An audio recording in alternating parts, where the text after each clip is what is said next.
The impact of predictive maintenance.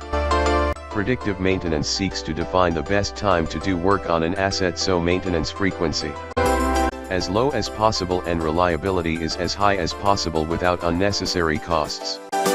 Maintenance managers use predictive maintenance, sensor data, artificial intelligence, and machine learning to help their teams make better decisions about when maintenance should be performed. Utilizing the Internet of Things is key for implementing a successful predictive maintenance program. Although there are some disadvantages to predictive maintenance, high startup costs, the need for specialized skills, the limitations of some equipment.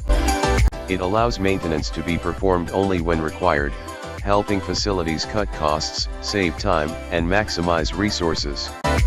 Consultation with equipment manufacturers and condition monitoring experts should be undertaken before deciding if predictive maintenance is best for particular assets.